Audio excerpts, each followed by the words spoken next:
কথা সেটা না থেও, উনি মুখের উপর বলল সেলিব্রিটি পছন্দ না, এটা জেনেও যে তার সামনে সেলিব্রিটি বসে আছে। ভাই, আমাদের সারা বিশ্ব জেনে তুই আমাকে এমন অপমান হওয়ানোর জন্য নিয়ে এসেছিলি? তেয়ং বলল, এমন কিছুই না জিমিন, আমার কথা শোন, বলে লিফট অন করে। জিমিন বলল, তুই শোন, এমন হাজারো লুজিয়া তোর জন্য পাগল, আর তুই ভাই। জিমিনের কথা শেষ না হতেই তেয়ং বলল, জিমিন। হ্যালো লাভলি পিপল, আমি সাদিয়া, আর আপনারা শুনছেন আমার ধারাবাহিক গল্প celebrity lover Taeyong my husband, episode 29। আমি এটা সিজন হিসাবে ভাগ করে দিয়েছিলাম 1 2 3, বাট এখন আমি এটা ঢালা বলছি এই কারণে যে আমি চাইছি এটা শেষ করতে। যখনই সিজন করা হয় তখন মাঝখানে কিছুটা ব্রেক দরকার হয়, সো এটাতে আমি কোনো ব্রেক নিচ্ছি না। তো আমি গল্পটা অনেক দেরি করে দেওয়ার জন্য আন্তরিকভাবে দুঃখিত জানাচ্ছি। সামনে ঈদ, আমার কাজের চাপ, অফিসের চাপ, সো বুঝতেই পারছো সমস্যাগুলো। I hope you guys enjoy this episode and yeah, of course যারা এখনো পর্যন্ত সাবস্ক্রাইব করেননি তারা অবশ্যই সাবস্ক্রাইব করবেন আর লাইক কমেন্ট শেয়ার করবেন। এতে করে আপনাদের যে আর্মি ফ্যান আছে যারা আসলে এফএফ পড়তে পছন্দ করে তারা এটা পাবে। तेरे लिए कोई और आया ना है, मैं आऊंगा।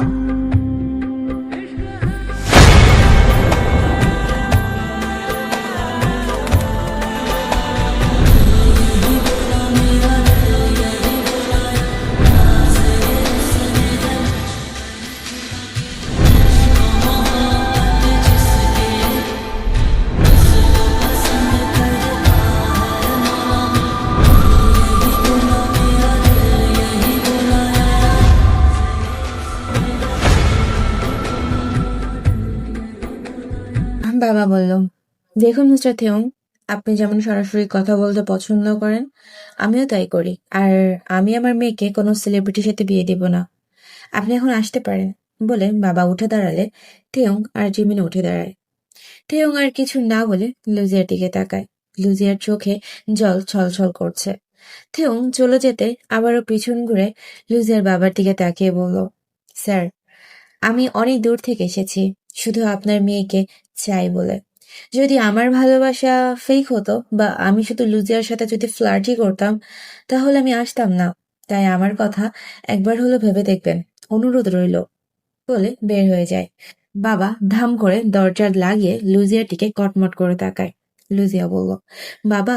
বাবা বলল, তুমি মিথ্যা বলো জানতাম, কিন্তু এত মিথ্যা আর এমন অভিনয় করতে পারো? ছি, লজ্জা লাগেনি তোমার? লুজিয়া বলল, বাবা থেউং। বাবা এসে লুজিয়ার হাতের বাজু চেপে ধরে বলল, একটা কথা বলবি না, আমি তোকে কোরিয়াতে পাঠিয়েছি মন ঠিক করার জন্য, আর তুই? লুজিয়া কান্না করে, কথা সেটা না, পরিষ্কার কথা শুনে রাখ, মুখের উপর ওই ছেলের সাথে আমি তোর বিয়ে দেব না, এটা জেনে যে তার সামনে সেলিব্রিটি বাবা চলে যেতে লাগলে লুজিয়া বলে, আমাদের সারা বিশ্ব জেনে বাবা থেউং খুব ভালো ছেলে, অপমান হওয়ানোর জন্য বাবা নিয়ে এসেছিলি? বাবা বলল, লুজিয়া এমন চিৎকার করে আমার কথা শুনে ফেলে এবং ঘরে চলে যায়। লুজিয়া বলল, তুই শোনো, চোখে পানি হাজারো লুজিয়া তোর জন্য পাথরে কাঁদছে। লুজিয়া ভাই সে নিজের রুমের কথা শেষ না হতে যেতে আম্মু পিছন জিমিন এবং লুজিয়ার হাত ধরে সামনে ঘুরিয়ে সজোরে গালে একটা থাপ্পড় বসিয়ে দেয়। লুজিয়া গাল ধরে আম্মুর দিকে তাকায়। আম্মু বলল, জানোয়ার মেয়ে, আমি তোকে বলেছিলাম তোর বাবা সেলিব্রিটি মানুষ পছন্দ করে না, আর আমি তোকে কোরিয়া পাঠিয়েছি যেন তুই সব মুছে ফেলতে পারিস, আর তুই ভালোবাসা বাসায় টেনে নিয়ে এসেছিস। এত মিথ্যা, এত অভিনয়, লজ্জা লাগে না তোর? লুজিয়া বলল, না লাগেনি, আমার লাগেনি লজ্জা, কারণ সে আমাকে ভালোবাসে। লজ্জা লাগেনি কারণ সে আমাকে চায়। আম্মু, ওর চোখে আমি ভালোবাসা দেখেছি। আম্মু বলল, ওই তোর চোখগুলো শিক দিয়ে তুলে ফেলবো, কি করে আরেকজনের কথা বুঝিস দেখবো। কথা শোন, আমি তোর বিয়ে সিয়ামের সাথেই দিব, আর এই সপ্তাহে। লুজিয়া বলল, আম্মু প্লিজ। আম্মু লুজিয়ার হাত থেকে ফোনটা কেড়ে নিয়ে দরজা বন্ধ করে চলে যায়। আম্মু আমার কথা শোনো, আম্মু একটু তো শোনো, আম্মু আমার ফোনটা দাও, আম্মু প্লিজ এভাবে যেও না আম্মু। লুজিয়া অঝরে কান্না করে।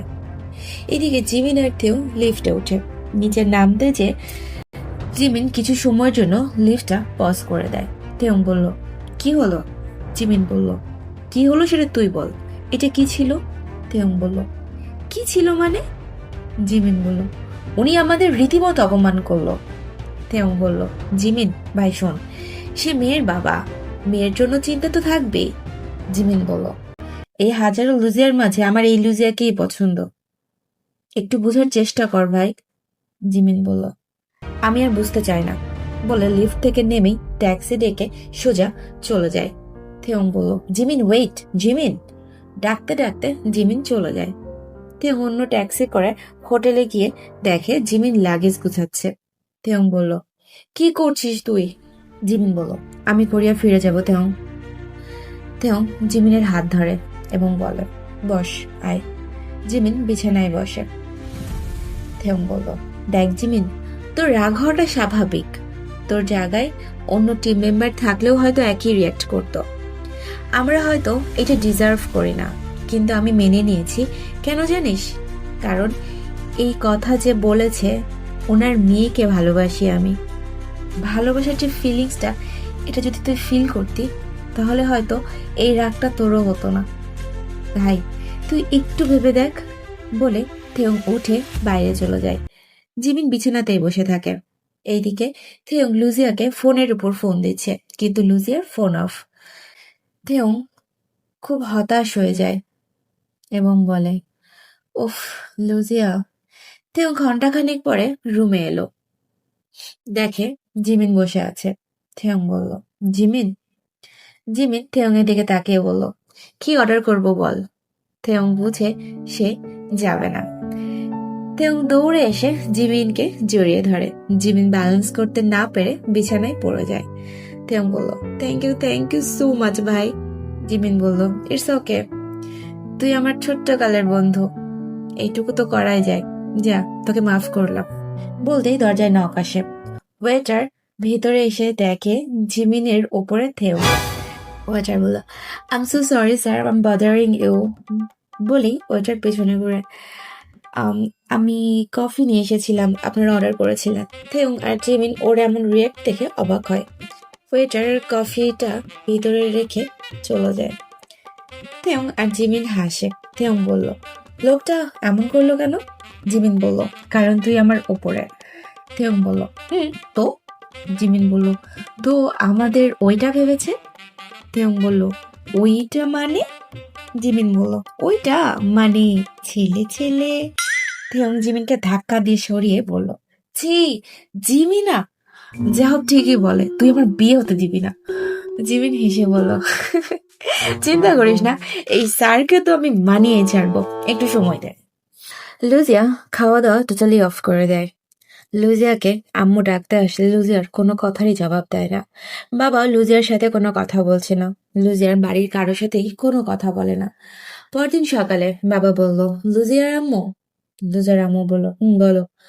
লুজিয়া খেয়েছে? আম্মু বলল, না, ও পানিও খায়নি। বাবা উঠে গিয়ে দরজা ধাক্কা দেয় এবং বলে, লুজিয়া, লুজিয়া। ভেতর থেকে কোনোই সাড়া নেই। বাবা লুজিয়ার দরজার কাছে চিল্লিয়ে চিল্লিয়ে বলল, লাভ নেই, লাভ নেই, এমন করে কোনোই লাভ নেই। আমি বলেছি তো এই বিয়ে হবে না, ব্যাস। আম্মু বলল, এই নিয়ে আর কিছু বলো না গো, কাল আমি শ্যামের আম্মুর সাথে কথা বলবো। বাবা বলল, বলো, যত তাড়াতাড়ি বিয়েটা দেওয়া যায় ততই ভালো, বলে অফিসের জন্য বের হয়ে গেল। লুজিয়া ঘরেই আছে, সারাদিন কোনো খোঁজ নাই, বেরও হয়নি বাইরে। বিকালে তার মার ফোনে ফোন আসে। আম্মু বলল, হ্যালো। মাহি বলল, আন্টি, মাহি, লুজিয়ার ফোন অফ, তাই আপনাকে বিরক্ত করলাম। আম্মু বলল, তুমি ওর সাথে কথা বলবে? মাহি বলল, জি আন্টি, আমার একটু দরকার ছিল। আম্মু বলল, আচ্ছা আমি দিচ্ছি। শোনো, তুমি হয়তো শুনেছো সিয়ামের সাথে লুজিয়ার বিয়ে ঠিক হয়েছে। মাহি বলল, কি? আম্মু বলল, ও তুমি জানো না? ওকে, ওরে ফোন দিচ্ছি, ওর সাথে কথা বলো। লুজিয়া, লুজিয়া। কোনো সাড়াই নেই। মাহি, ফোন দিয়েছে লুজিয়া। লুজিয়া দরজা খুলে এবং ফোনটা নেয়। আম্মু লুজিয়ার চেহারা দেখে অবাক, তার মুখ কেমন শুকিয়ে গেছে, চোখ ফোলা ফোলা।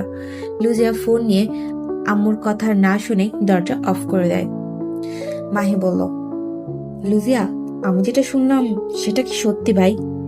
লুজিয়া হাউমাউ করে কাঁদতে শুরু করে। আর সবটা বলে। থেউং এসেছে বাংলাদেশে সেটাও বলে। মাহি বলল, কি এত কিছু হয়ে গেছে, তুই আমারে জানালি এখন? লুজিয়া বলল, ভেবেছি আমি সব হ্যান্ডেল করতে পারবো, কিন্তু বাবা থেউংয়ের সাথে এমন ব্যবহার করবে আমি বুঝিনি রে। আমার সাথেও কথা বলছে না, খুব একা লাগছে রে মাহি। মাহি বলল, তুই শান্ত হ দোস্ত, আমি দেখি কি করা যায়। আমি বিয়ে আটকাবো, দেখিস, আমি সত্যি তোর বিয়েটা আটকাবো। Okay bye. লুজিয়া ফোন রেখে মাকে ফোন দিয়ে আবারও ঘরে ঢুকে যায়। এদিকে থেউং বারবার ফোন দেয় লুজিয়াকে, কিন্তু লুজিয়ার ফোন অফ। জিমিন বলল, কিরে লুজিয়া ফোন ধরলো? থেউং বলল, ওর ফোন কালকে থেকে বন্ধ, ওর বাসায় সমস্যা হলো না তো? জিমিন বলল, ওর বাবার অফিসের ঠিকানা বের করলে ভালো হতো। থেউং বলল, লুজিয়ার ফোনটাই তো অফ। উফ, আমার খুব টেনশন হচ্ছে। 2 দিন পর আম্মু লুজিয়াকে ডাকে। লুজিয়া দরজা তো খুলেই না, আর ডাকে সাড়াও দেয় না। আম্মু আর চেষ্টা করে না। বিকালে সরাসরি সিয়ামের আম্মুকে ফোন দেয়। ফোনটা সিয়াম ধরে। সিয়াম বলল, আন্টি আম্মু তো এখানে নেই। আম্মু বলল, ও আচ্ছা, আমার তোমার আম্মুর সাথে একটু কথা বলার ছিল। সিয়াম বলল, ও। আম্মু বলল, আচ্ছা বাবা রাখি। সিয়াম বলল, আন্টি আন্টি আসলে আপনার সাথে আমার একটু কথা ছিল। আমি অবশ্য আপনাকে ফোনই দিতাম। আম্মু বলল, ও হ্যাঁ হ্যাঁ বলো না বাবা। সিয়াম বলল, আন্টি লুজিয়া কেমন আছে? আম্মু বলল, হ্যাঁ বাবা ভালো আছে। সিয়াম বলল, না আন্টি, লুজিয়া ভালো নেই, আমি জানি। আমি কিছু বলতে চাই আপনাকে। আম্মু বলল, বলো। সিয়াম বলল, আন্টি আসলে আমি লুজিয়াকে বিয়ে করতে পারবো না। আম্মু স্তব্ধ হয়ে গেল। সিয়াম আবারও বলল, আন্টি প্লিজ আমার কথাগুলো খারাপভাবে নিন না, একটু বুঝেন। আপনার মেয়ে যাকে পছন্দ করে তার জন্য সে অনেক স্যাক্রিফাইস করেছে। সে সত্যি তাকে অনেক ভালোবাসে। আন্টি সে ছেলেটা লুজিয়াকে অনেক ভালোবাসে। এত ভালোবাসতে হয়তো আমিও পারবো না লুজিয়াকে। আন্টি আপনারা যেমনটা মনে করছেন তেমন কিছুই না। আচ্ছা আন্টি আপনি বলেন, যদি সে ছেলেকে বিয়ে করতেই হতো সে কোরিয়া গিয়েই করতে পারতো, তাই না? সে এমন করেনি। আর আঙ্কেল যা ভাবছে এমন না আন্টি। আন্টি আপনি আঙ্কেলকে বোঝাতে পারবেন। একজন সেলিব্রিটি তার সব কাজ ফেলে আপনাদের কাছে এসেছে।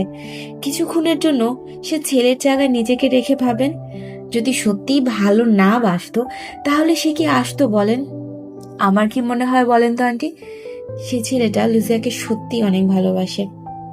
তাকে ভাবে ডিনাই করবেন না। আম্মু বলল, তুমি কি বলতে চাও সিয়াম? আমি আমার মেয়েকে সে ছেলের হাতে তুলে দেব? সিয়াম বলল, আন্টি আপনি আমার থেকে অনেক বড়, আমি আপনাকে সম্মান করি।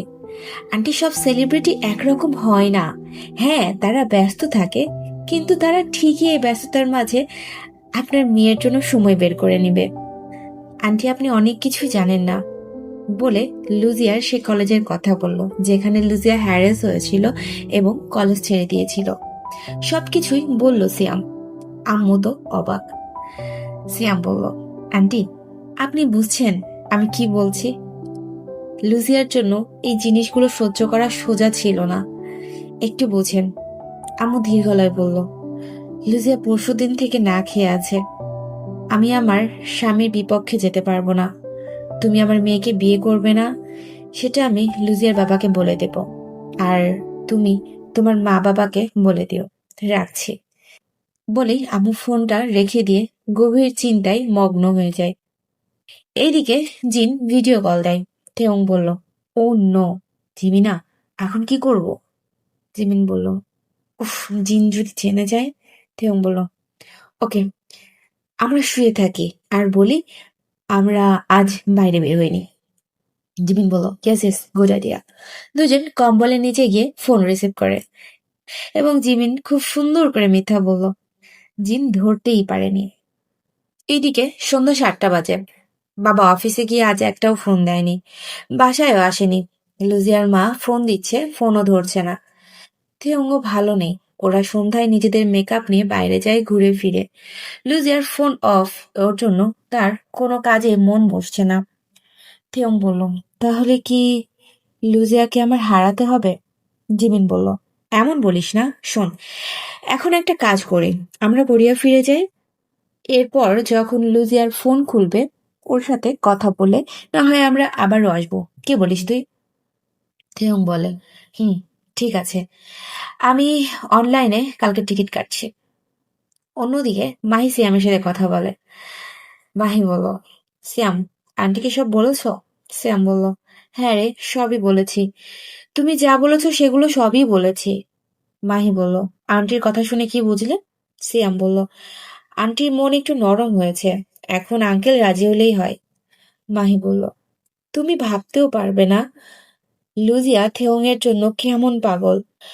তবে একটা কথা সিয়াম, আমি তোমাকে যা বলেছি তা কখনোই কাউকে বলো না, এতে লুজিয়া আর থেওং এর ক্ষতি হবে। সিয়াম বলল, চিন্তা করো না, আমি কাউকে বলবো না।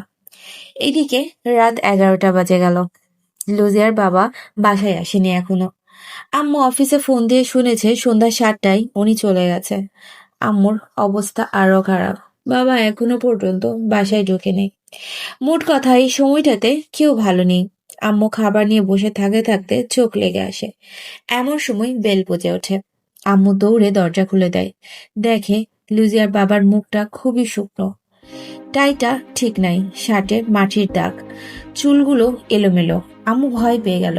বাবা গিয়ে সোজা সোফায় ধাম করে বসে পড়ল।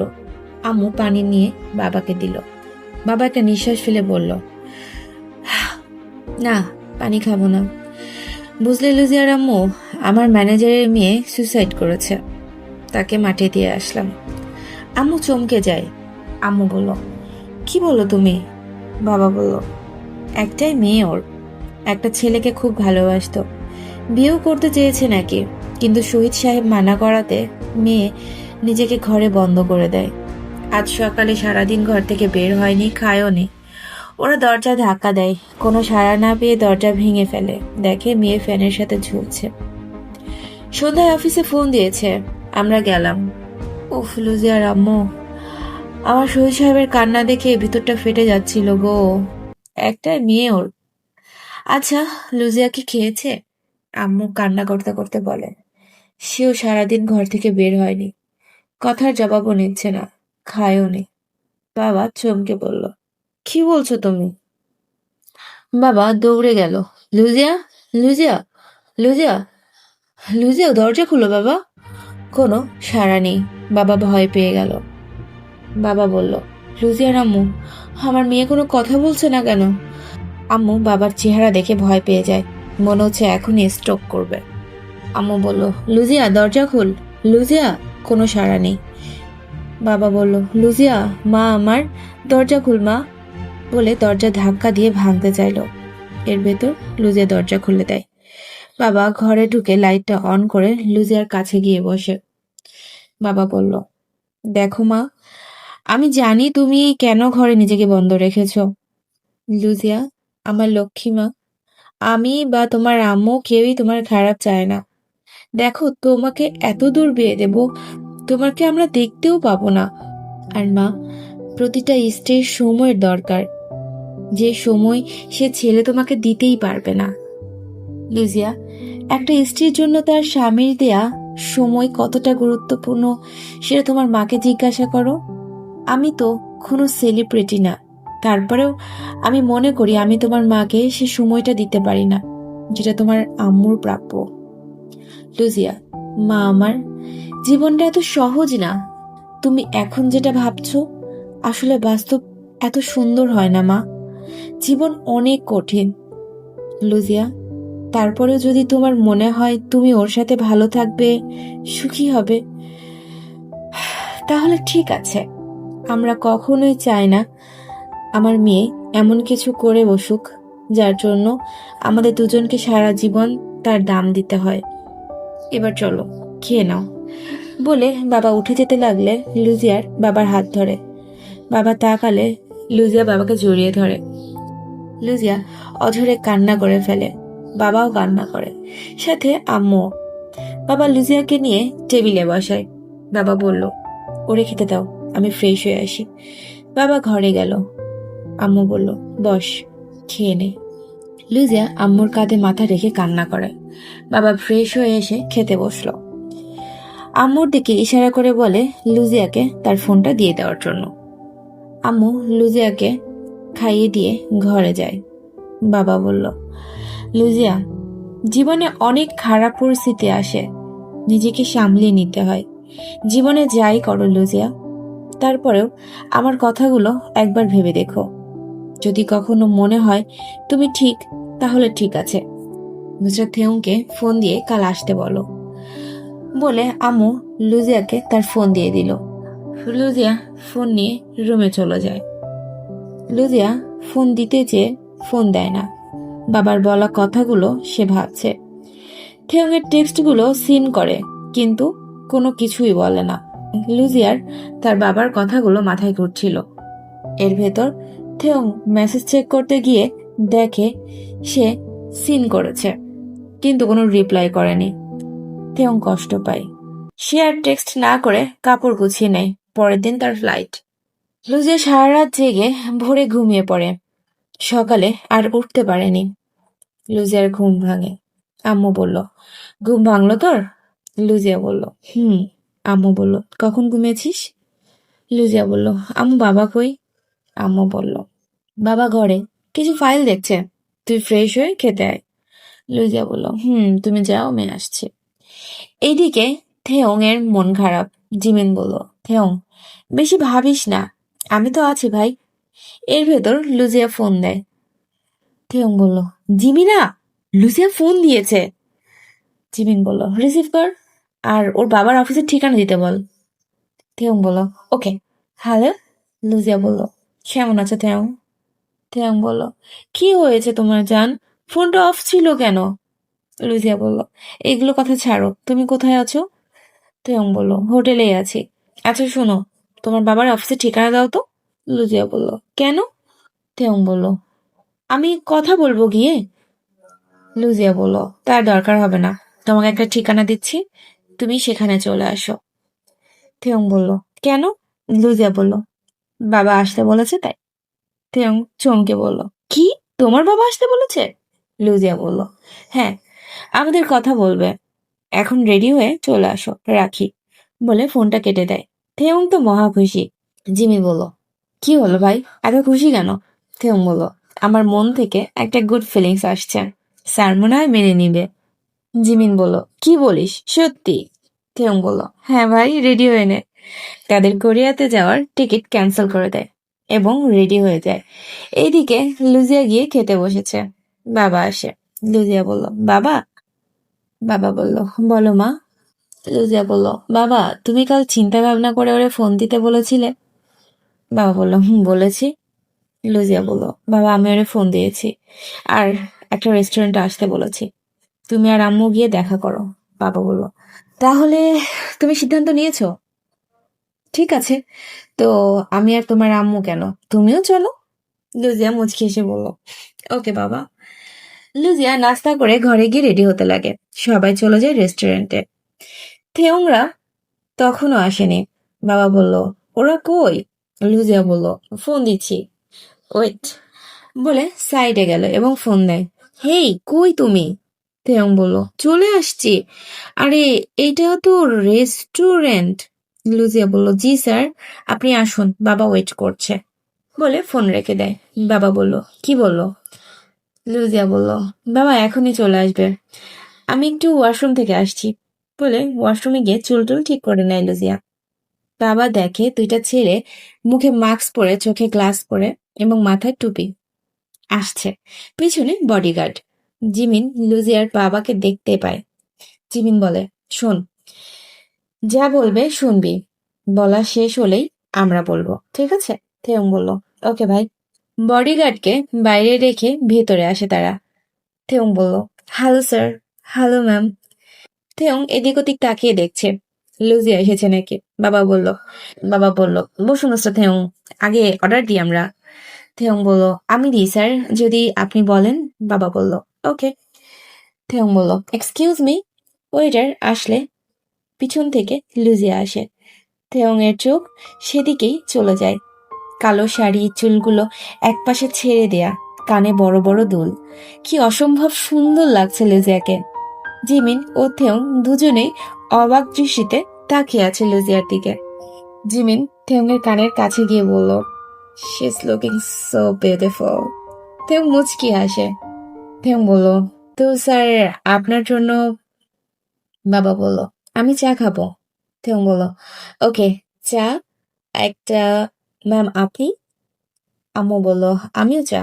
থেউং বলল, ওকে, 2টা চা আর 2টা কফি। বাবা বলল, আর লুজিয়া? লুজিয়া বলল, আমি আমি থেউং বলল, ব্ল্যাক কফি রাইট? লুজিয়া তার বাবার দিকে তাকায়। থেউংও লুজিয়ার বাবার দিকে তাকায় এবং বলে, আম সরি স্যার, আসলে লুজিয়া ব্ল্যাক কফি লাইক করে, তো আমি ভেবেছি। বাবা বলল, ইটস ওকে। আসলে কিছুটা অবাক হয়েছিল লুজিয়ার বাবা। ওয়েটার চলে গেল। সবাই চুপচাপ বসে আছে, একজন আরেকজনের দিকে তাকাচ্ছে, কেউ কোনো কথা বলছে না। থেউং লুজিয়াটিকে তাকে ইশারা করলো। বাবা খেয়াল করে, গলা কিকিরি দেয়। থেউং নিচে তাকায়। বাবা বলল, 2 দিন ধরে আমি বুঝলাম আমার মেয়ে তোমাকে কতটা ভালোবাসে। তো আমি জানি না আমার মেয়ে তোমার সাথে কতটা হ্যাপি থাকবে, কিন্তু আমার মেয়ে মনে করে সে তোমার সাথে অনেক হ্যাপি থাকবে। হয়তো আমার ধারণা ভুল, তাই এই সম্পর্কে আমার অমত নাই। থেউং তো মহা খুশি। জিমিন এক্সাইটেড ভাবে বলল, এর মানে আপনি রাজি স্যার? বাবা মুচকি এসে বলল, হুম। জিমিন বলল, উফ স্যার, ইউ আর গ্রেট। লুজিয়া লজ্জা পেয়ে যায়। বাবা বলল, দেখুন মিস্টার থেউং, আমার মেয়ে আমার কলেজের টুকরা, তাই আমি ওর কষ্ট সহ্য করতে পারবো না। ওয়েটার খাবার নিয়ে আসলে সবাই চুপ হয়ে যায়। ওয়েটার চলে গেলে থেউং বলল, স্যার, আমি হয়তো আপনার মতো ভালোবাসতে পারবো না, আমি আমার মতো ভালোবাসবো। আর আপনি চিন্তা করবেন না, আপনার মেয়ে আমার কাছে ভালোই থাকবে, আমি তাকে হ্যাপি রাখবো স্যার। বাবা বলল, তোমার কাছে আমি এটাই আশা করি মিস্টার থেউং। বাবা লুজিয়ার দিকে তাকিয়ে বলল, কি তুই খুশি তো এখন? লুজিয়া মাথা নাড়িয়ে নিচে তাকায়। এরপর সবাই বসে গল্প করে। বাবা থেউং এর বিষয়ে জানতে চাইলে থেউং সব বলল, তার ক্যারিয়ার, তার বাবা মা সবকিছুই খুলে বলল। ওরা লাঞ্চ করে। এর ভেতর থেউং একটু সাহস নিয়ে বলল, স্যার, আমি অল্প সময় নিয়ে এসেছি। বাবা বলল, বুঝতে পেরেছি। থেউং বলল, স্যার, আসলে আমি চাইছি আমি লুজিয়াকে বিয়ে করে ওরে সাথে নিয়ে এখান থেকে চলে যাব। বাবার মুখটা কেমন মলিন হয়ে গেল মেয়ের চলে যাওয়ার কথা শুনে। থেউং আবার বলল, স্যার, আমি জানি আপনি একজন বাবা, আর আপনার কষ্ট বা খারাপ লাগা আমি বুঝতে পারছি স্যার, বাট। বাবা বলল, এত তাড়াতাড়ি বিয়ের গেস্ট, আর তাছাড়া আমার ফ্যামিলি। থেউং বলল, স্যার, আসলে আমার বাড়ির মানুষ জানে আমাদের বিষয়টা, আমি বাসায় গিয়ে মার সাথে আপনাকে কথা বলিয়ে দেব। জিমিন থেউংয়ের দিকে তাকিয়ে থাকে। বাবার ভেতরটা কেমন খুহু ডাকে। থেউং বলল, স্যার, আপনাকে আরো একটা কথা বলার ছিল। বাবা বলল, বলো। থেউং বলল, স্যার, আমি চাই বিয়েটা ঘরোয়া ভাবে হোক। বাবা লুজিয়ার দিকে তাকায়। লুজিয়া থেউং এর দিকে তাকিয়েছিল। লুজিয়া একটু অবাক হয়। জিমিন বলল, তুই চুপ কর, আমি বলছি। স্যার, আসলে ব্যাপারটা হচ্ছে আমরা চাই না এখন কথাটা বাইরে আসুক। আমরা আপাতত মিডিয়াকে কথাটা জানাতে চাইছি না, তাই বিয়েটা এমন ভাবে দেওয়ার অনুরোধ জানাচ্ছি। আমরা অফিসিয়ালি ভাবে অ্যানাউন্সমেন্ট করব, তো স্যার প্লিজ আপনি বুঝতে পারছেন আমরা কি বলতে চাইছি। বাবা লুজিয়ার দিকে তাকিয়ে থাকে। লুজিয়া মাথা নিচা করে বলল, একটা জিনিস আমি অবশ্যই বলতে চাই। অনেকেই আমাকে বলে জি কুক, থে কুক, এদের স্টোরি লিখতে। এখন কথা হচ্ছে যে আমার মন মানসিকতাটা অন্যরকম। আমি এরকম ভাবে মানায় নিতে অভ্যস্ত না। সো দ্যাটস ওয়াই আমি এই টাইপের স্টোরিগুলো লিখি না। আর দেখুন, আমি এইটাকে আমি অসম্মান করা বা যার যার পছন্দ, আসলে অসম্মান করার কোনো কিছুই না। এখন আমার পছন্দ না। আমার কাছে মনে হয় তারা ফ্রেন্ড, ভালো বন্ধু, এইটাই তাদেরকে ভিতরে হ্যাঁ এখন এই প্রচলনটা আছে ছেলে ছেলে একটা লাভ স্টোরি লেখা বা এই প্রচলন এখন অনেক হয়েছে, আগে ছিল না। বাট আমি বলবো যে যতই হোক তারা একজন আরেকজনের খুব ভালো বন্ধু, ওরা ক্যারিয়ারের শুরু থেকে একসাথেই ছিল। সো আমি এই টাইপের গল্পগুলো লিখতে একেবারেই পছন্দ করি না। আমার কথা যে আমি গল্প লিখবো এমন যেটা আপনি নিজেকে ওখানে ভাবতে পারবেন, এটাই হলো আমার ইচ্ছা। যে আপনি যে আপনার সেলিব্রিটিকে ভালোবাসেন, আপনি নিজেকে ওখানে রেখে আপনি গল্পটা পড়বেন, নাকি আপনি জিকুক এই কাপলটা পছন্দ করেন তাই তাদের ভিতরে এই গল্পটা পড়ছেন। আসলে আমি এই টাইপের জিনিসগুলো পছন্দ করি না। সো তাই আমার গল্পগুলো একটু অন্যরকমের হয়। আমি জানি বাংলাদেশে অনেকেই এরকম চিকুক থেকুক ইয়ো ইয়ুঙ্গি জিমিন বা যাই হোক আর এম জিন এই টাইপের গল্প লিখে, বাট না আমি আসলে এসব পছন্দ করি না। আমি আন্তরিকভাবে দুঃখিত, আমাকে কিছু মানুষ রিকোয়েস্ট করেছে এই টাইপের গল্প লিখতে, বাট আমি লিখতে পারবো না। বাট আমি এমন ভাবতে পারি না। আমি ভাবি তারা অনেক ভালো বন্ধু, অনেক ভালো ভাই, তারা জিগরি দোস্ত।